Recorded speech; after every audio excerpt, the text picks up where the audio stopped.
Did you know Neville's middle name is Lancelot? While I look this up, No, it's not. it is. Is it really? Yeah, Neville Lancelot Goddard. We probably should have started with that. Happy New Year from the Unscrewed Mind.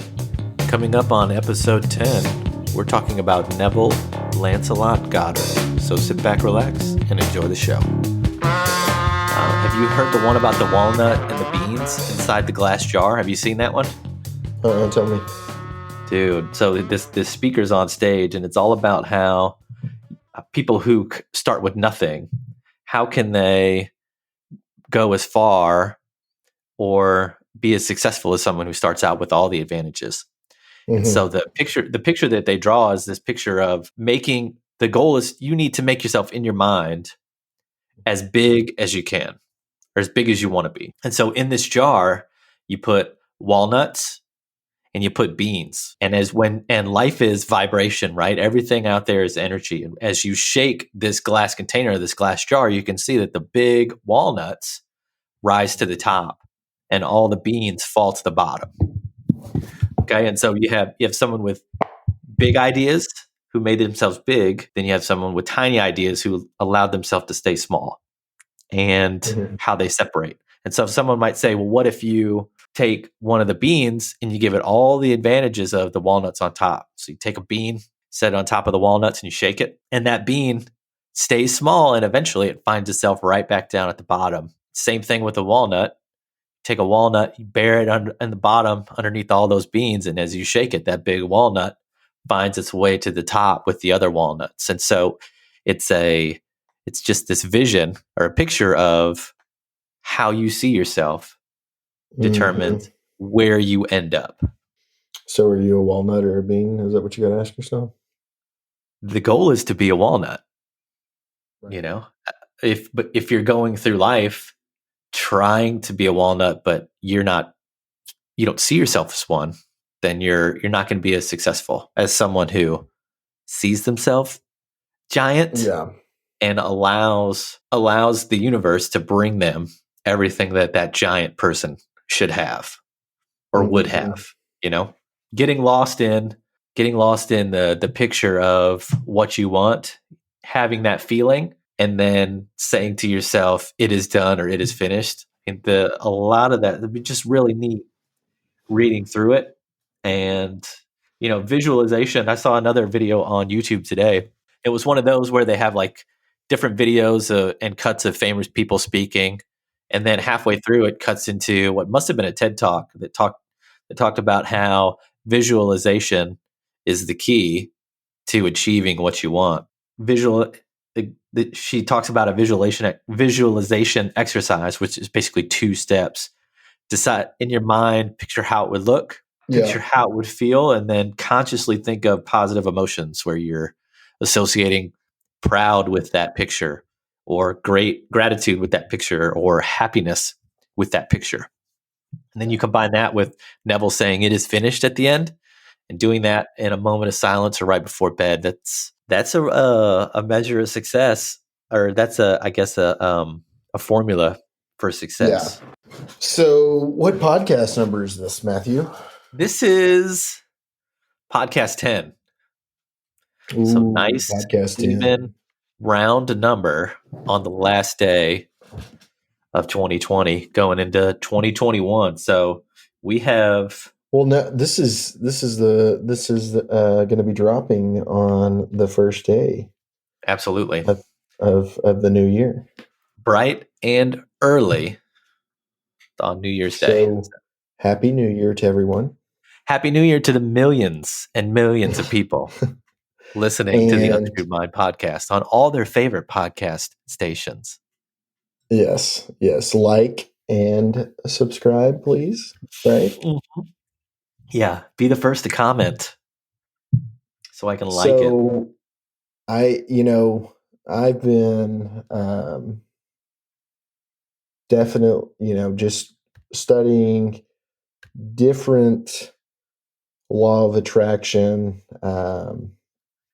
people, and there's just really I feel like they've created their own way with the information and come up with different ways to make your desires come true. And writing down the goals and visualization, making what are the image boards or the visualization boards. I mean, there's just so many different ways to do things. Putting the goals, writing down your goal, writing thank you on it, and putting it away is, I'm not thinking of the guy's name right now, but I really, really, really enjoy listening and reading Neville Goddard's teachings through his lectures. I've got the book, The Feeling is the Secret. It's a very, very short book. But it's really incredible, that this teaching has been going on for so long, and that, because Neville was born in, what was it, like 1905, I believe? Yep, 1905. And he was born in Barbados. Yep. And he died in 1972. And it's just so crazy that this information is floating around out there. And we're in 2021, and there's so many people that have never even heard of this, and it's not being taught. And we have all of these methods in our society to do stuff, and none of them actually come from within. Right. Our society talks about everything is on the outside. You got to go to school to do this. You get this, you do this, you move to that. In order to get a home, you have to do this step, this step, this step, this step. I mean, it's just steps for everything. It's like it's a ladder. You're concerned with the next rung of the ladder every step of the way. And you never take time to think about how amazing where the ladder leads is going to be. And I think a lot of times you'll get frustrated because of how tall that ladder is, because you're not allowing yourself to get lost in the feeling of the end result and what it's going to look like when you get there. Right.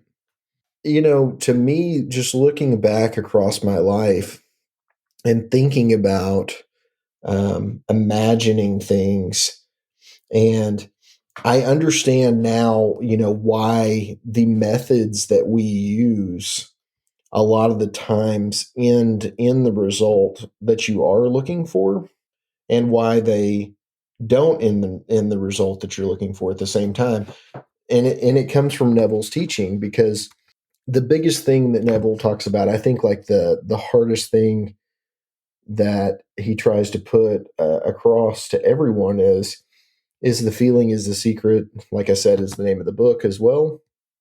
And, when you think about that, you're like, okay, how am I going to feel like that I have what I want prior to having it? And, but then you have to think too, like, everything that you're trying to do.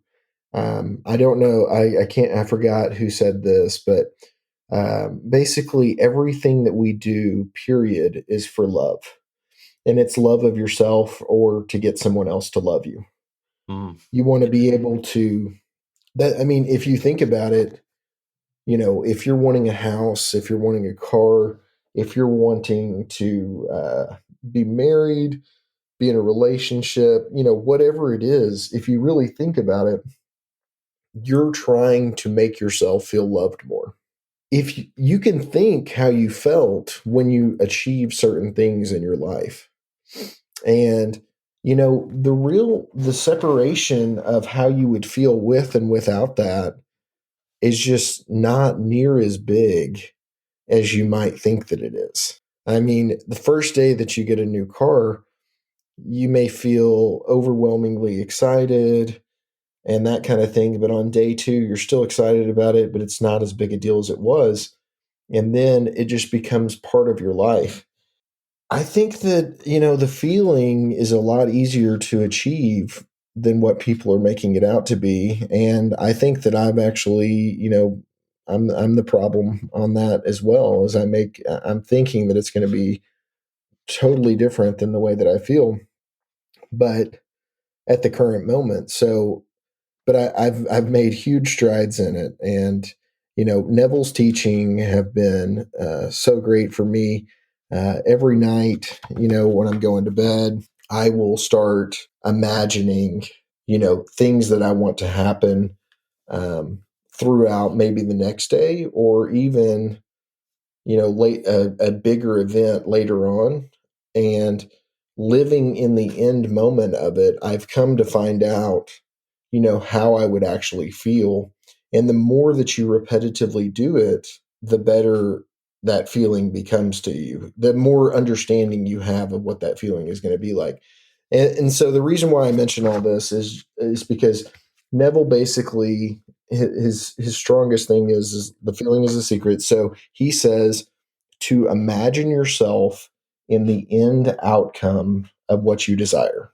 Everything from the point of the 5 senses. So you're smelling what it will smell like to be in that moment. You're feeling what it'll feel like from a touch perspective. You're hearing what people would say if you're in that moment. You're seeing it perfectly, just as if it already is. There's this really great YouTube video on a guy that actually went to Neville's lectures, and it's about he said everybody comes on Saturday, and he's like, I know there's going to be a lot of people that are skeptical in the audience about the information that I'm going to give you. So I just want to get this out of the way right now. I want every one of you, when you're going to sleep at night, I want you to feel like you're climbing a ladder. So put your hand on the rung, go to the next one, and then move your feet like you're climbing a ladder. And I don't remember if he said do it for 10 or 20 or 30 minutes each night as you go to bed. But he said act like you're climbing a ladder. But he said during the day, I want you to tell yourself that you will not climb a ladder. All day long, just tell yourself you will not climb a ladder. The guy that's telling the story on YouTube says that he, every day he's there's no reason for him to climb a ladder, right? And he's thinking of it. He's doing the motions every single night. And on like the 6th or the 5th or 6th day, I think it was the next Friday, so one day before the next lecture, his dad or his father-in-law calls him over to his house, and he's got a ladder out in the front yard, and he's like, hey, go up there and grab that. And he was halfway up the ladder before he remembered that he wasn't supposed to climb a ladder. Wow. It just shows how strong your subconscious mind is in comparison to your conscious mind. Right. Anyway, one of my good friends, Eric, did this. And I haven't done it. I guess I should.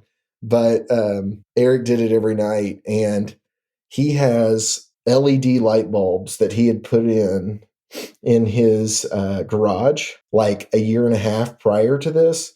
And, all those LED light bulbs have like a 20-year life, right? Which I don't think that's true, by the way. They all say that. I haven't had one that hasn't gone out within a couple years. But for the purpose of this story, yeah, it should last 20 years for sure. Matt, thank you.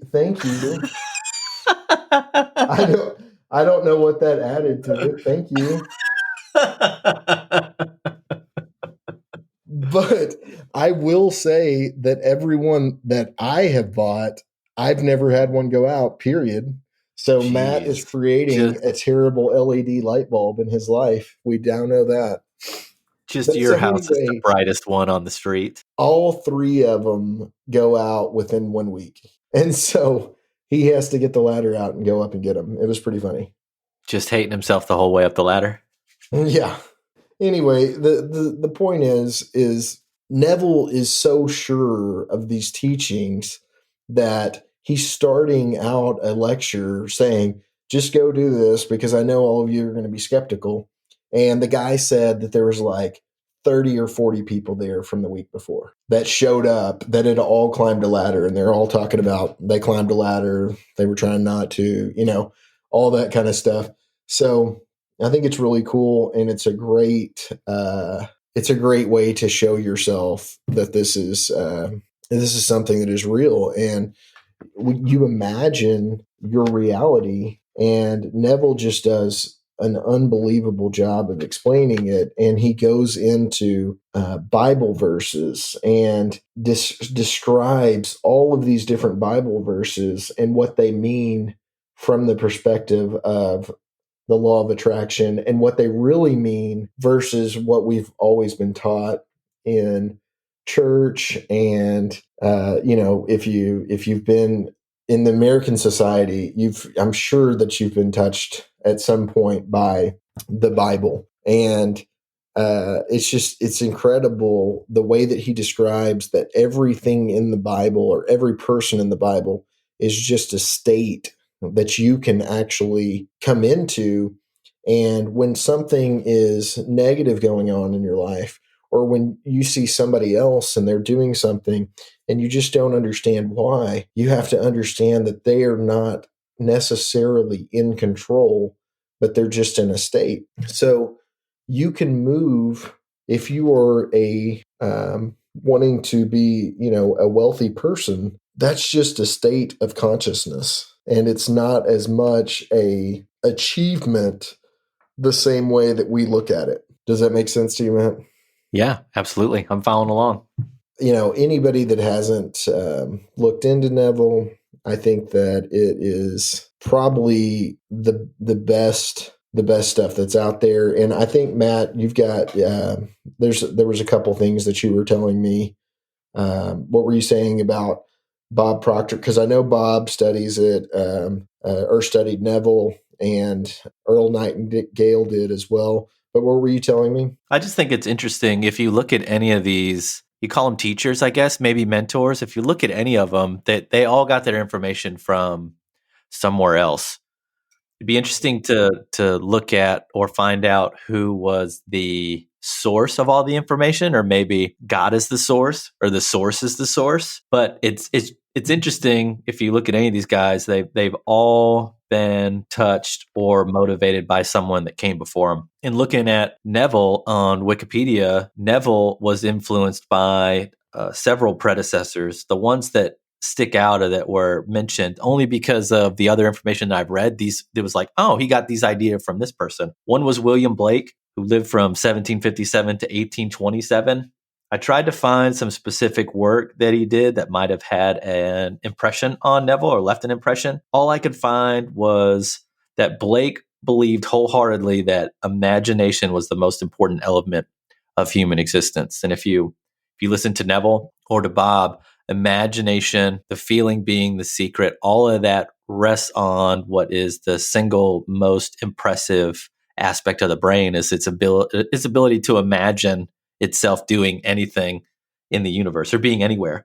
Another one that was an early sort of mentor or someone that Neville looked to was Emile Coe, C-O-U-E with the thing over it, introduced a popular method of psychotherapy based on autosuggestion and self-improvement.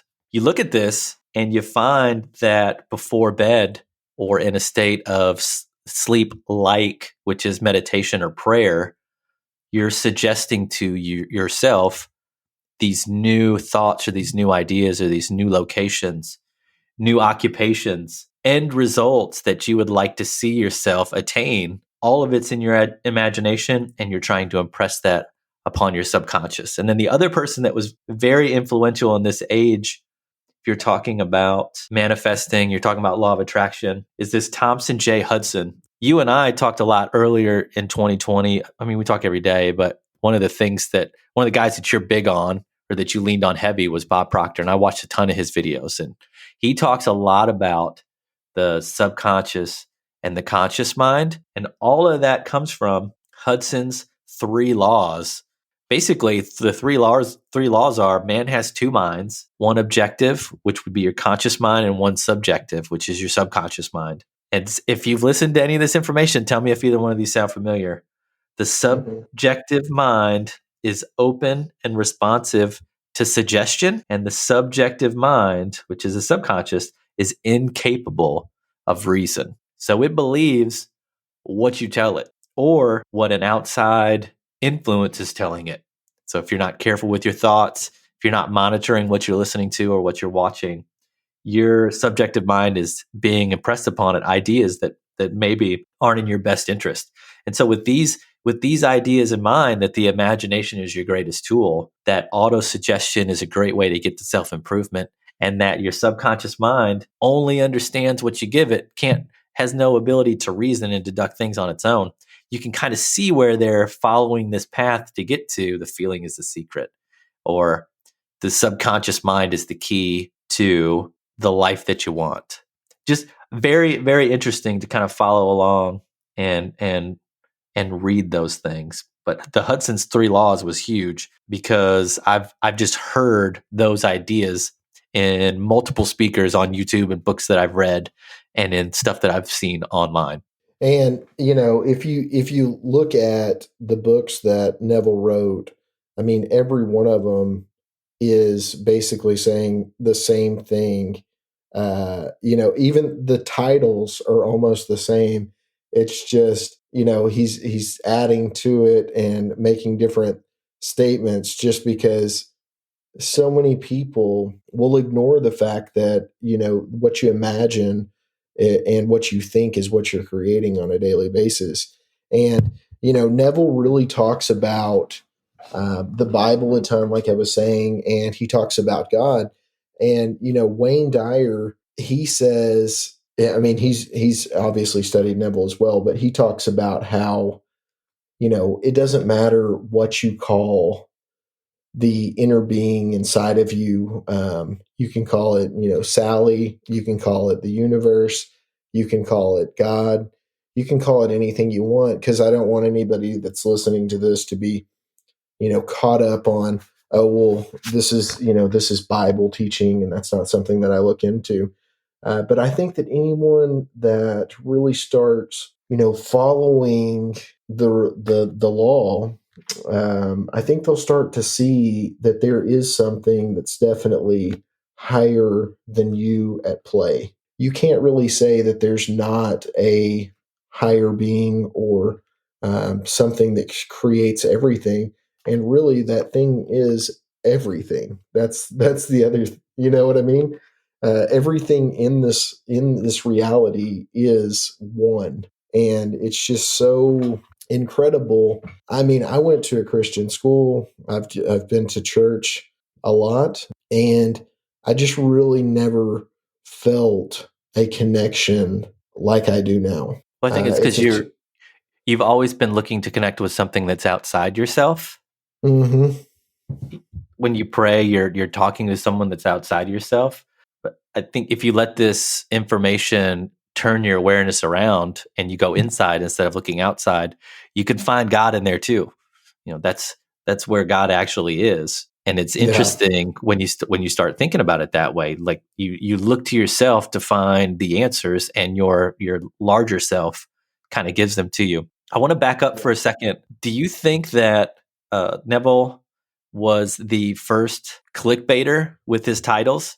If all of his information is the same, like it's all tying back to the Bible, if you read through his works from 1939 to 1961, and these are just the books that are out there on Wikipedia, he starts with "At your command" and "Your faith is your fortune."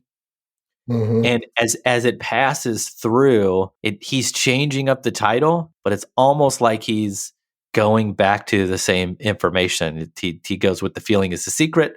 Then there's prayer, the art of believing. Mm-hmm. And a few years later, he goes with the creative use of imagination. I haven't read all these books, but just based on the teachings that I've touched on, some of his shorter, I don't want to call them sermons, but almost like they're lectures. That's the word I'm looking for, lectures. Yeah.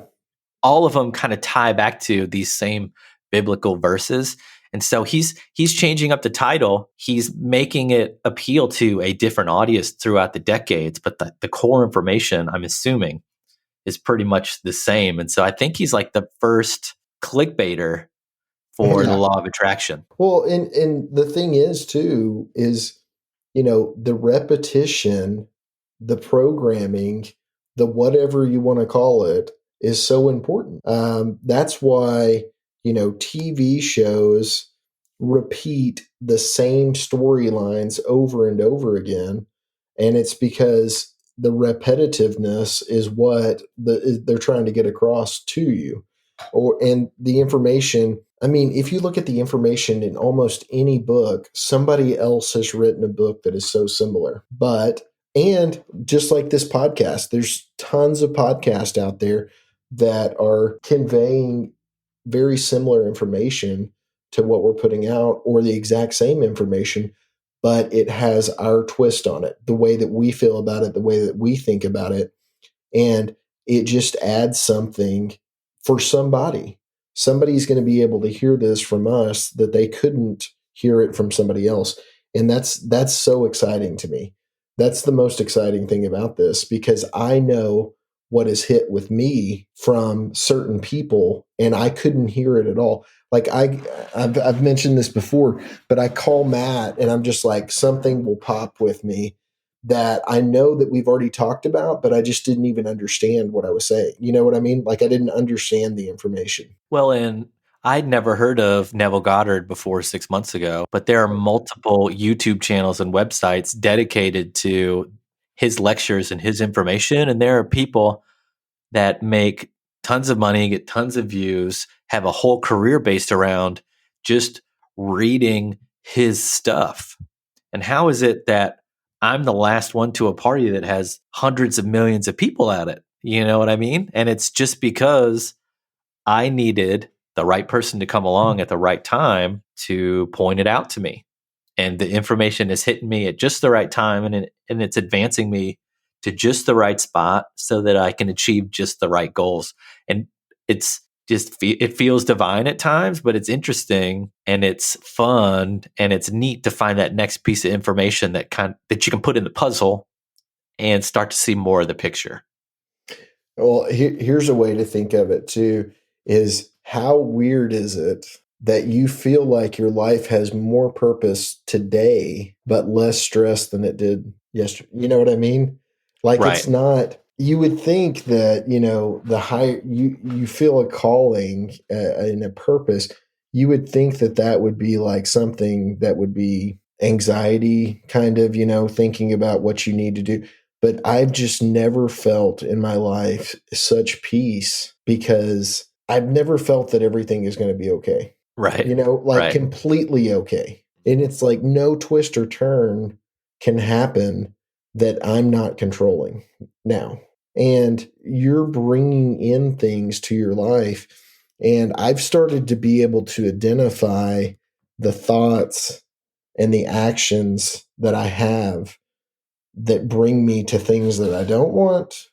Mm-hmm. And then I see the thoughts and the actions that bring me to things that I do want. And it's just so reassuring and fulfilling and great to know that you're never alone. And I think that's really what Neville is. The teachings of it is you've got to understand that you're not alone, that you are with Source, that you are with God, that you are with higher being, with whatever you want to call it, and that relax. The anxiety that I've had anxiety when I was younger, and I just look back on it and I see how my thoughts were just chaining, and I would look up stuff about anxiety, and it would have a certain, how it lists the different things that can happen, what are the symptoms of things. And I mean, boom, manifested, I mean, you could get a headache. I've got a headache within 2 hours. You know what I mean? That's called And is that a hypochondriac? Is that what yes, that is? yeah, Mhm. yeah. But you know what? A hypochondriac is somebody that I guess is in tune with manifesting, just not the things Oh, that they want. they may be, or are they manifesting the things that they want? Maybe all they want is attention. But that was not the case with this one. It was, I mean, panic attacks, all that kind of stuff, and just it was truly an incredible experience because of how many things that I look back that I manifested. And I think that I actually went in and saw a counselor about it because like it just went on for like a year or so. You know, I was having panic attacks, all that kind of stuff.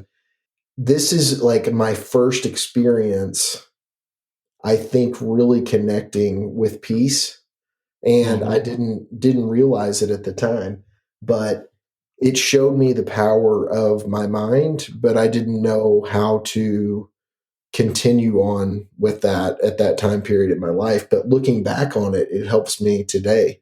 But he told me to sit there and imagine that there's cement bags being piled up on my arms, okay? And he said, okay, there's more bags, more bags. It's getting heavier. You can start to feel the weight on your arms now and your Hmm. hands, and you cannot pick your hands up. There's nothing that you can do to pick your hands up.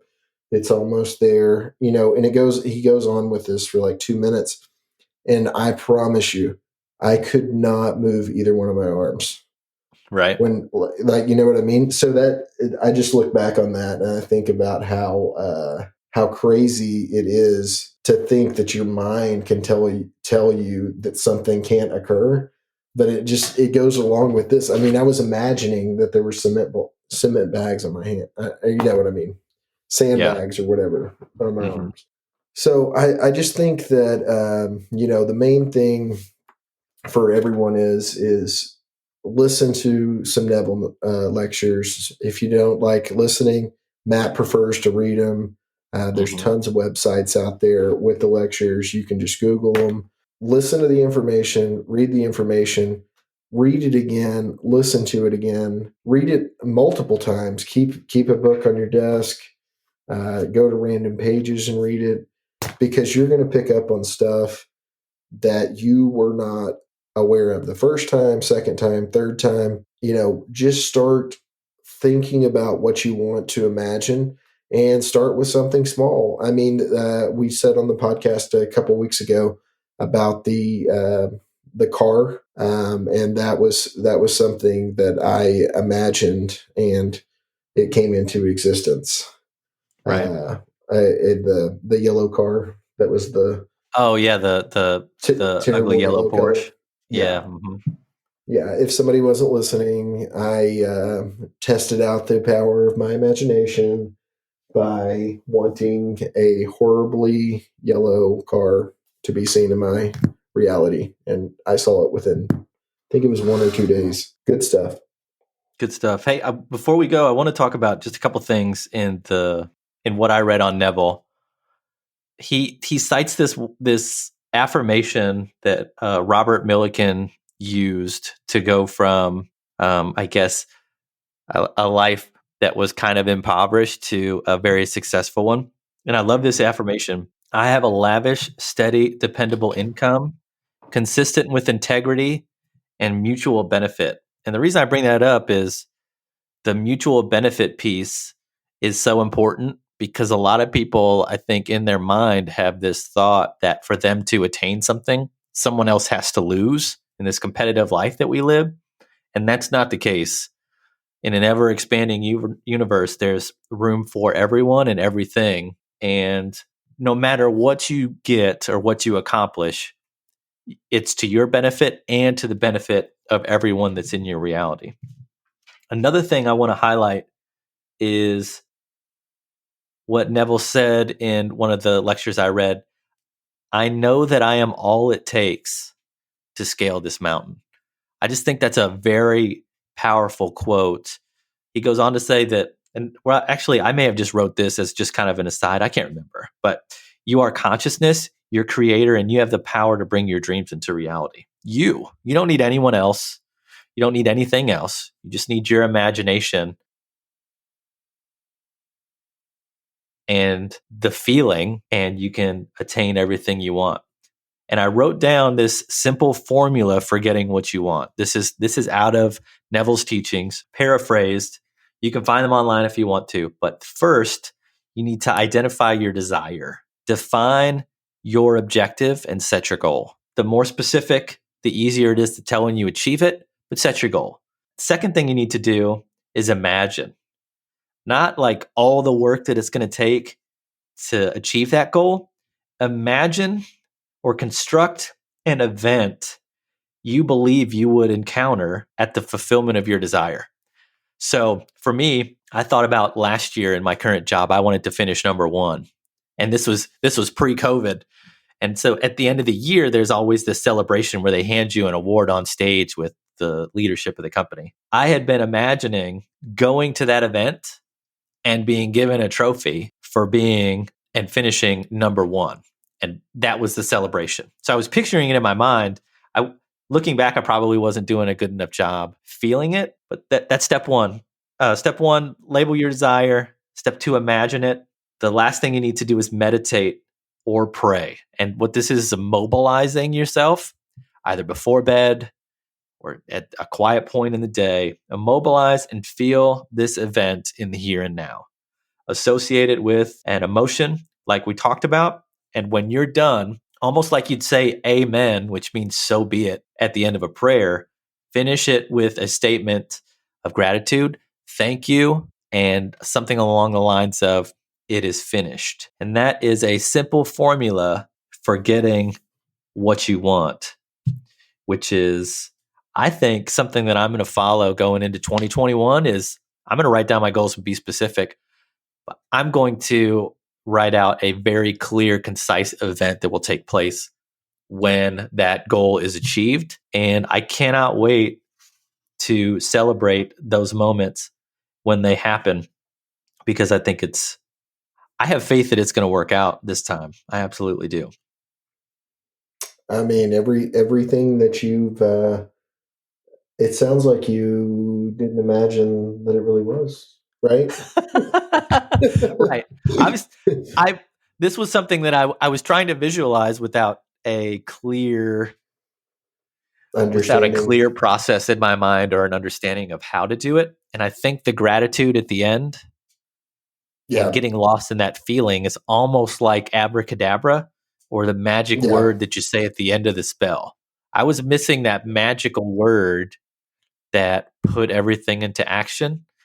And all the work I've done over the past 9 months has put me in a position where now that I know the magic word, I'm dangerous now. In the present, I'm dangerous. Become a part of the Unscrewed Mind by following us on Twitter, Instagram, and YouTube at Unscrewed Mind. Also, feel free to email Rusty and I. Our address is unscrewedmind@gmail.com. Tell us what you thought of the show, pitch a subject for a future show, or just say hi. And until next time, stay grateful.